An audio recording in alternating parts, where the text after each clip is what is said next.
বৈষম্য বিরোধী ছাত্রদের সাথে সরকারের যেই দ্বন্দ্ব, এটা কি ক্ষমতার দ্বন্দ্ব না অন্য কিছু?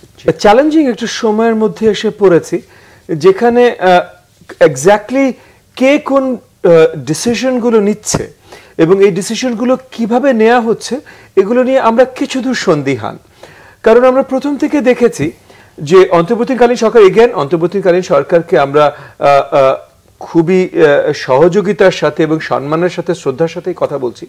কারণ অন্তর্বর্তীকালীন সরকারের প্রধান আছেন আমাদের সবারই সম্মানিত প্রধান উপদেষ্টা মাননীয় Nobel laureate doctor Mohammad Yunus, যার প্রতি আমাদের সবার সম্মানের শেষ নেই এবং আমরা ওনার প্রতি আস্থা রেখেই কিন্তু 8ই অগস্ট যে নতুন অন্তর্বর্তী সরকারটা গঠন করে, কারণ আমরা সবাই কিন্তু স্টেক হোল্ডার ছিলাম এই সরকার গঠনের মধ্যে। সো আমরা এই সরকারের প্রতি আস্থা রাখি।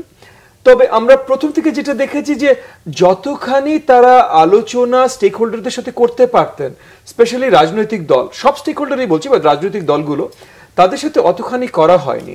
এবং পর্যায়ক্রমে সবচেয়ে বেশি আমরা ইন্টারাকশন দেখেছি ছাত্রদের সাথেই। এগেন ছাত্রদের, স্পেশালি বৈষম্য বিরোধী ছাত্র আন্দোলনের কথা যখন বলি, তারা অগ্রণী ভূমিকা পালন করেছেন। আমার বিজ্ঞ সহ আলোচক যে কথাটা বলেছেন, তারা অগ্রণী ভূমিকা পালন করেছেন জুলাই আগস্টের আন্দোলনে।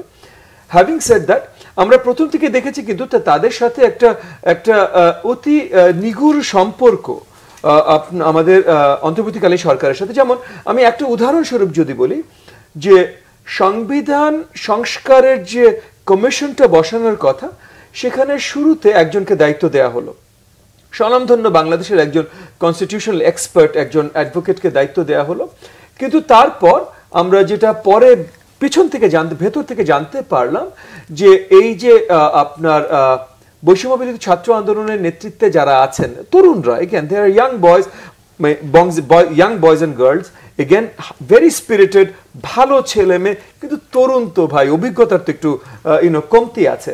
তো তারা ওনার কথা পছন্দ করেননি এবং তারা চেয়েছেন যে এমন কেউ এই সংবিধান সংস্কার কমিশনের দায়িত্বে থাকুক যিনি চাইবেন যে পুরো সংবিধানকেই নতুন করে লেখা হবে, পুনর্লিখন যেটার কথা।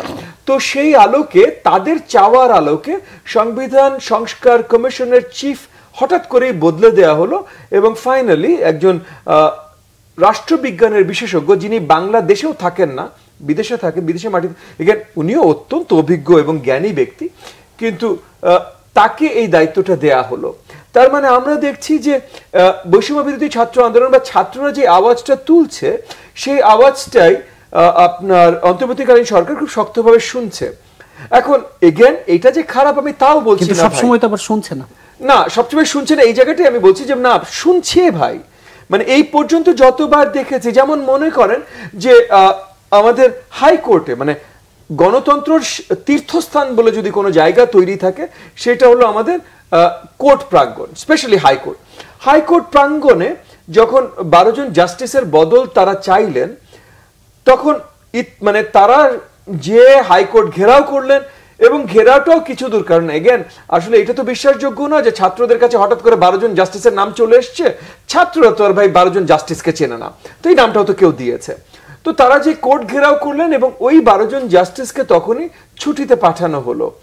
আমরা বুঝতেই পারছি তাহলে যে এই ছাত্র, মানে বৈষম্য বিরোধী ছাত্র আন্দোলনের কথাগুলো সরকার খুব ভালোভাবে শুনছেন এবং তারা কিছু দূর একটা কানেকশন আছে।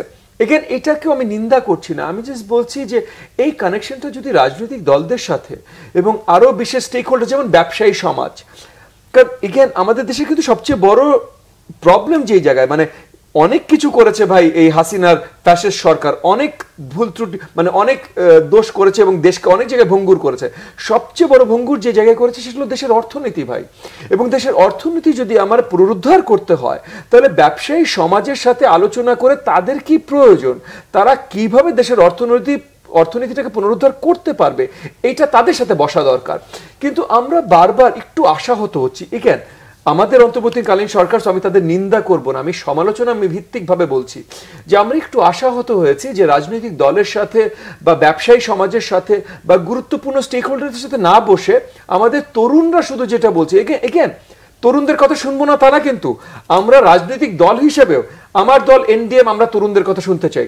আমি জানি আমার বিজ্ঞ সমালোচক এখানে যিনি আছেন উনি কিন্তু ওনার ভারপ্রাপ্ত চেয়ারম্যান মহোদয়ের কথা বললেন, এবং যেহেতু গত 2 বছর আমরা অনেক আন্দোলনে একদম একসাথে ছিলাম, সো ওনার চেয়ারম্যান মহোদয়ের সাথে আমাদেরও অনেক ভালো সম্পর্ক আছে, এবং সেই জায়গা থেকে আমরাও জানি যে আপনার এই যে বৈষম্য বিরোধী ছাত্র আন্দোলনের সময়, জুলাই আগস্ট আন্দোলনের সময় উনি জনাব তারেক রহমান বিএনপির ভারপ্রাপ্ত চেয়ারম্যান মহোদয় উনি কত বড় ভূমিকা রেখেছেন।